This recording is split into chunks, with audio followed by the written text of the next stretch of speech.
Hi guys आज हम आपको चुड़ैल और भूतों वाली स्टोरी सुनाने वाले हैं।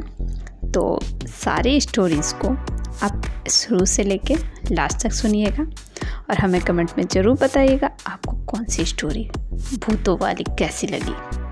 तो आज की भूत वाला स्टोरी स्टार्ट करने से पहले आप सब मेरे चैनल पर नए हैं तो चैनल को सब्सक्राइब कर लें और पास में लगे बेल आइकन को भी प्रेस कर दें ताकि हमारे हर नए वीडियो की नोटिफिकेशन आपको मिलती रहे। और स्टोरीज़ अच्छी लगे तो इसे लाइक और शेयर कीजिएगा और हमारे चैनल को सब्सक्राइब भी कीजिएगा।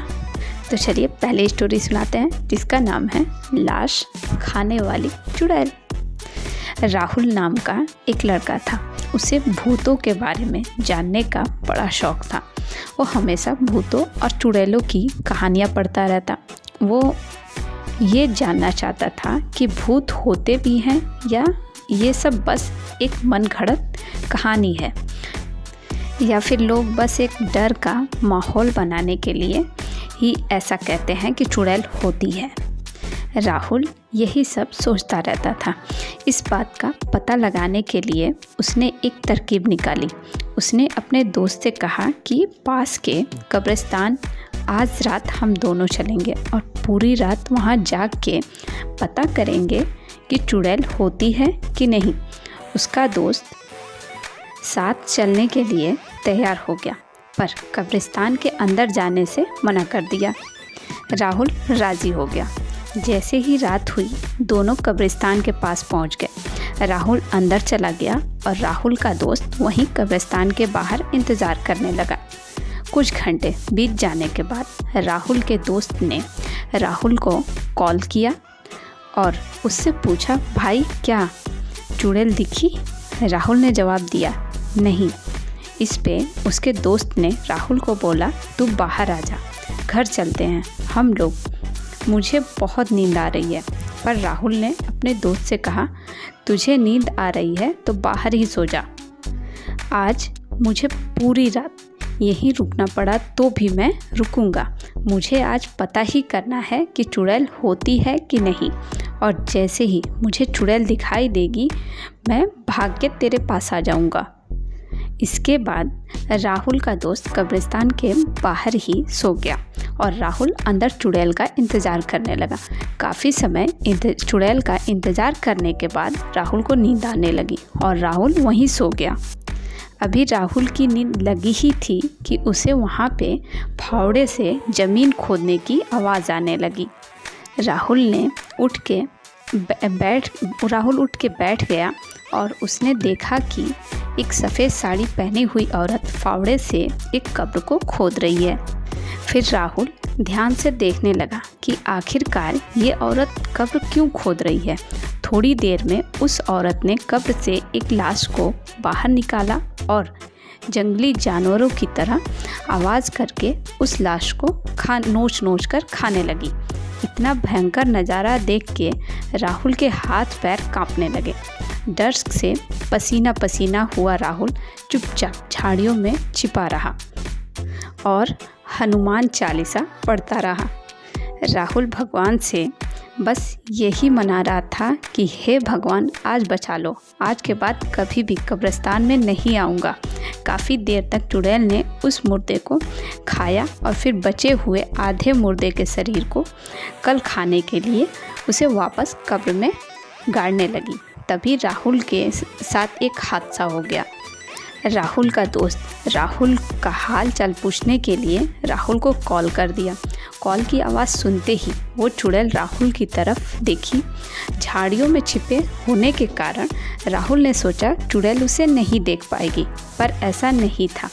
पलक झपकते ही वो चुड़ैल राहुल के सामने खड़ी हो गई। चुड़ैल को अपने नज़दीक देखकर राहुल का शरीर ठंडा पड़ गया और वो वहीं पे जम गया। चुड़ैल आराम से राहुल का हाथ पकड़कर अपने साथ उसे ले जाने लगी। राहुल बिना किसी विरोध के उसके साथ जाने लगा।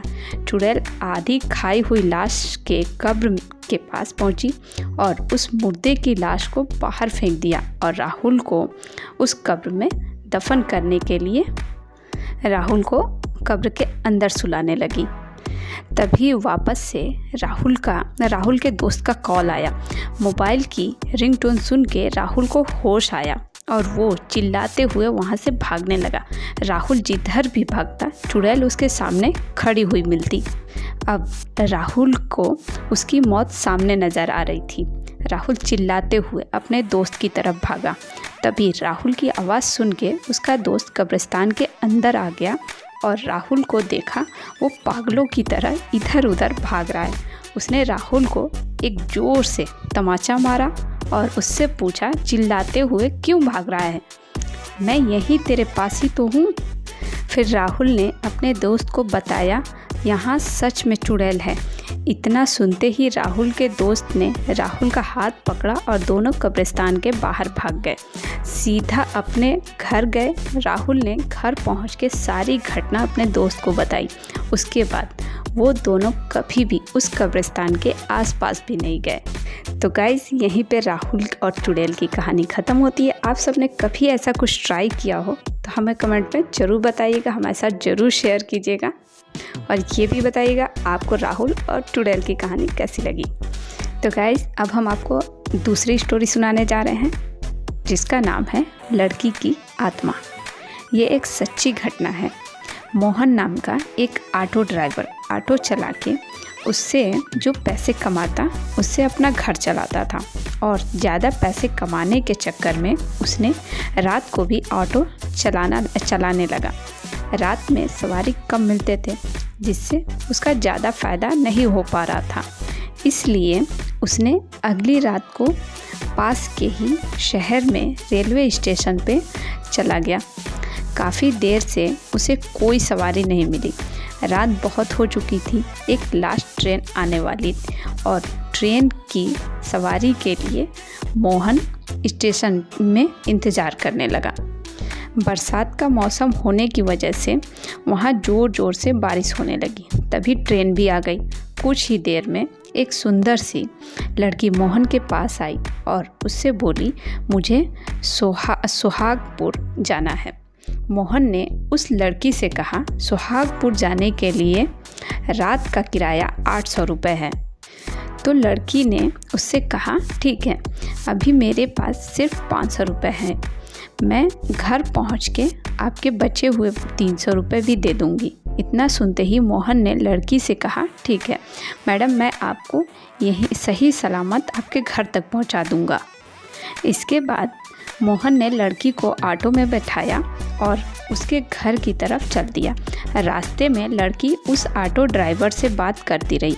उसने अपना नाम पूजा बताया। ऐसे ही बात करते करते कुछ ही देर में उस लड़की का घर भी आ गया। लड़की ऑटो से उतरी और बाकी के पैसे लेने के लिए घर के अंदर चली गई और मोहन वहीं बाहर ऑटो में इंतज़ार करने लगा। काफ़ी देर इंतज़ार करने के बाद भी जब वो लड़की बाहर नहीं आई तो मोहन ने घर का दरवाज़ा खटखटाया। घर के अंदर से एक औरत बाहर निकली। मोहन उससे बोला, यहाँ एक लड़की मेरे ऑटो से आई है, उसके 300 रुपये बाकी हैं। वो पैसे लेने अंदर गई थी पर अभी तक वापस नहीं आई।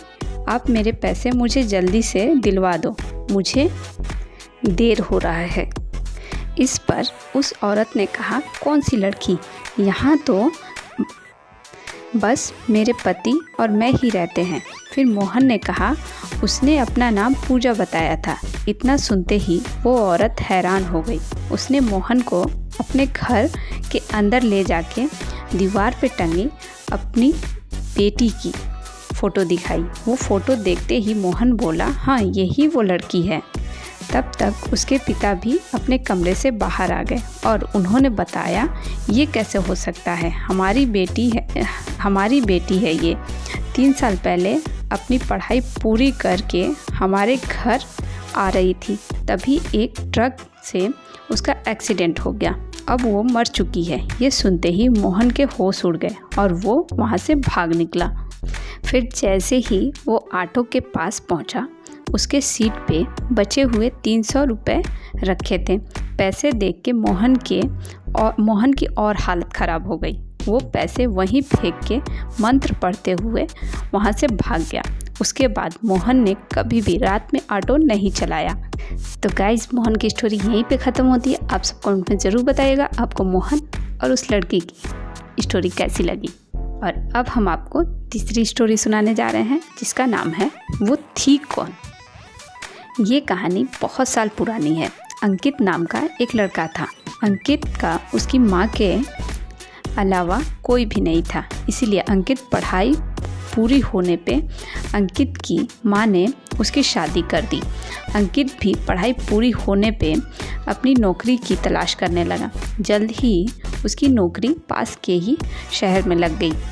अंकित अब अपने गांव से ही रोज़ नौकरी के लिए जाता, पर शहर आने जाने में उसका बहुत सारा समय बर्बाद हो जाता।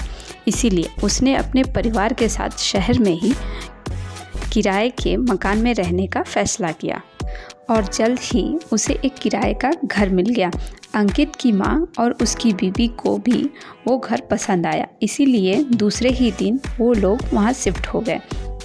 उस घर में कुछ दिन तो सब नॉर्मल चला, पर एक दिन सुबह सुबह जब अंकित ऑफिस गया, उसकी बीवी किचन में काम कर रही थी तो उसके सामने एक तेज़ी से गुजरी। उसने सोचा शायद उसकी सास होगी और अपने काम में लग गई। कुछ समय बाद ऐसा फिर से हुआ। लगा कोई औरत दौड़ते हुए किचन के पास से निकली। अंकित की बीवी एकदम से डर गई और अपनी सास को आवाज़ लगाने लगी, पर उधर से कोई जवाब नहीं आया।